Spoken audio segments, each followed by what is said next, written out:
Hello guys, welcome to this channel. I hope you guys are doing well. Before we start, make sure to subscribe to this channel and hit the notification bell to get updated from us.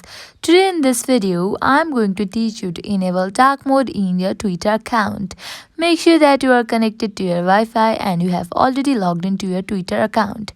This process is similar for Android and iOS device. Now let's get started. Open your Twitter app. Here we go. Now at the top left corner, you will be seeing your profile. Tap on that.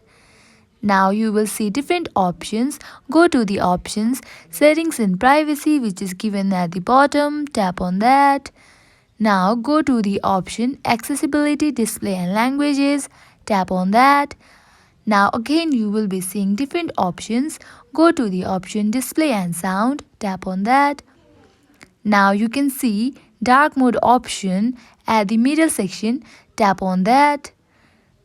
Now you can turn on that dark mode option by tapping on that icon on the right corner.